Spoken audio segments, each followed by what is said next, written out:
क्या आपने कभी डालडा घी बनता हुआ देखा है? और डालडा घी में क्या सच में सुअर की चर्बी मिलाई जाती है या कुछ और? डालडा घी फैक्ट्री में बनाया आखिर कैसे जाता है? आज के इस वीडियो में हम आपको डालडा घी बनाने के पूरे प्रोसेस के बारे में समझाएंगे। दोस्तों, सबसे पहले आपको मैं बता देना चाहता हूं कि डालडा घी एक तरह का वनस्पति घी होता है, जिसका निर्माण असल में वनस्पति यानी कि तेल की पाम ऑयल से किया जाता है। यही कारण है कि इसके डिब्बे पर आपको अक्सर ताड़ के जड़ की तस्वीर देखने को मिलेगी। इन कच्चे तेलों को भारत के अलावा मलेशिया, इंडोनेशिया, अमेरिका और ब्राजील जैसे देशों से भी मंगवाया जाता है, जिसे लॉरी भर भर के ट्रकों के माध्यम से फैक्ट्री तक पहुंचाया जाता है। बता दें कि वनस्पति घी में कुछ भी एनिमल फैट नहीं होता है, इसीलिए इसे हेल्दी ऑप्शन की तरह प्रमोट किया जाता है। एक समय था जब घरों में कुकिंग ऑयल की जगह पर वनस्पति घी इस्तेमाल किया जाता था।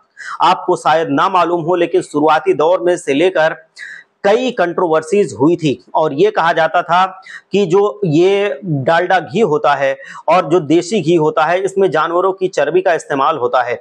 लेकिन धीरे धीरे करके ये जो मिथक था, ये लोगों में समझ में आने लगा कि इसमें ऐसा कुछ नहीं होता है और ये वैसे ही मनगढ़ंत कहानी थी। असल में डालडा एक ब्रांड है और वो प्रोडक्ट बेचता था, वो वनस्पति घी कहलाता था। और अब कई कंपनियां हैं जो इस चीज को बेचती हैं। वनस्पति घी में वेजिटेबल ऑयल या पाम ऑयल का हाइड्रोजनेटेड फॉर्म होता है। इसमें 2 कार्बन बॉन्ड होता है जिसमें हाइड्रोजन मिलाया जाता है और हाई टेम्परेचर पर इसे घुमाया जाता है, जिससे घी जैसी कंसिस्टेंसी वाला ये हो जाता है। वनस्पति घी में बहुत ही मात्रा में ट्रांस फैट होता है और इसीलिए इसे स्वास्थ्य के लिए बहुत अच्छा नहीं माना जाता है।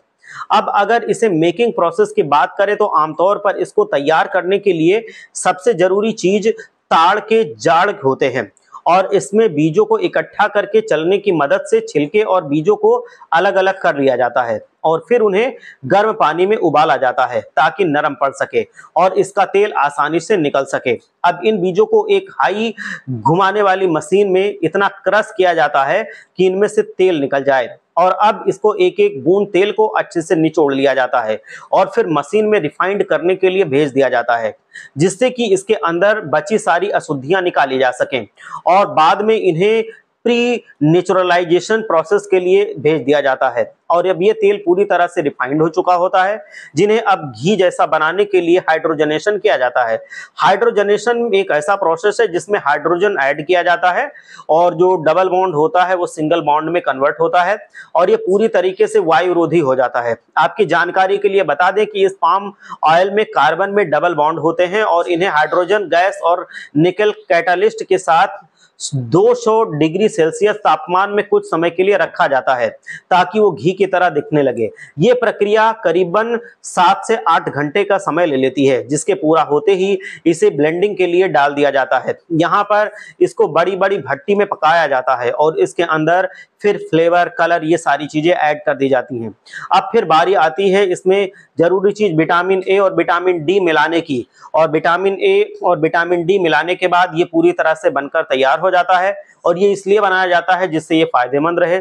और ये बनाने के बाद इसको पैकेटों में पैक कर दिया जाता है और फिर ये मार्केट में आ जाता है उपयोग के लिए। आज की इंफॉर्मेशन में इतना ही, मिलते हैं एक नई इंफॉर्मेशन के साथ।